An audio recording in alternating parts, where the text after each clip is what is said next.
បាទសួស្តីអ្នកនរគ្នាថ្ងៃនេះខ្ញុំចង់និយាយតាក់ទងជាមួយនឹងការដាំជក់អាសូឡា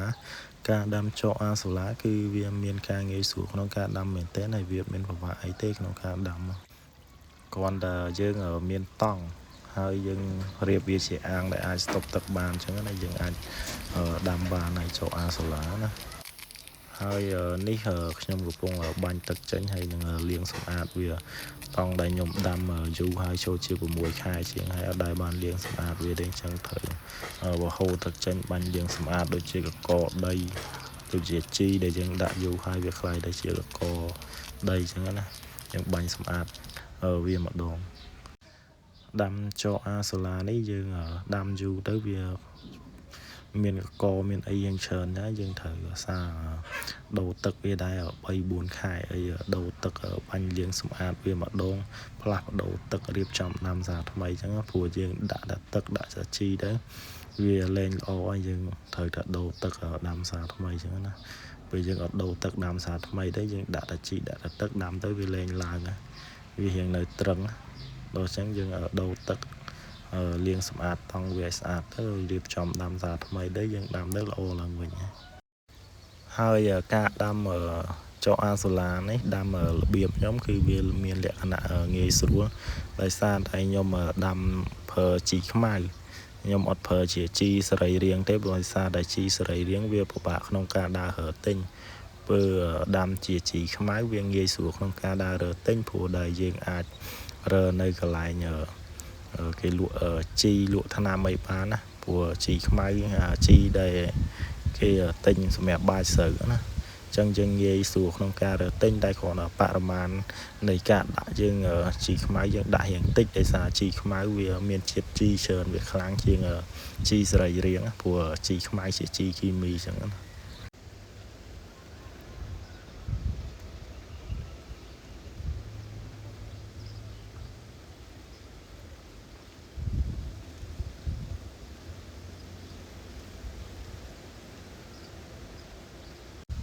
ហើយនេះខ្ញុំ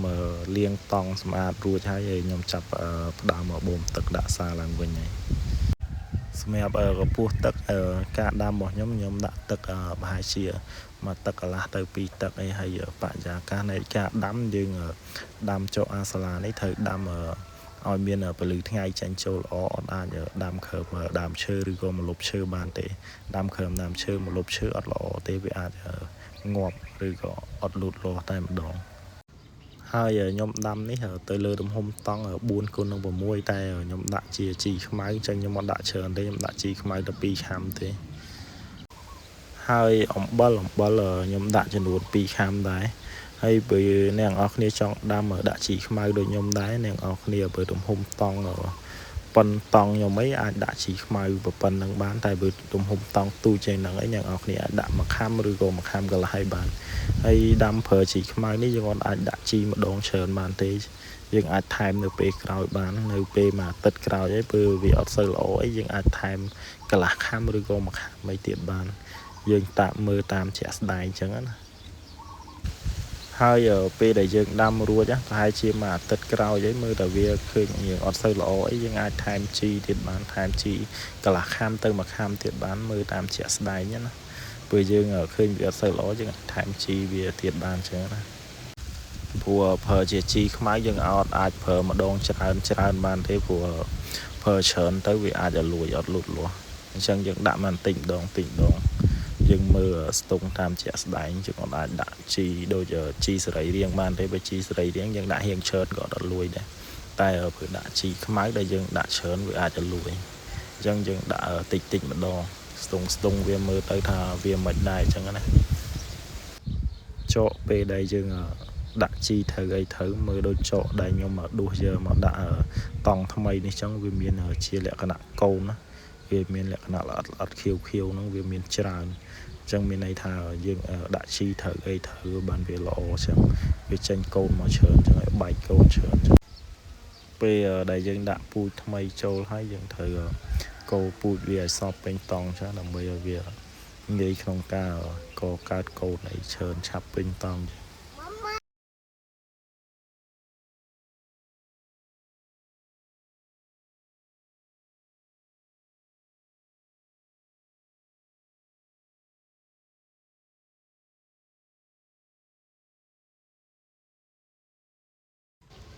ហើយនេះតង់មួយទៀតដែល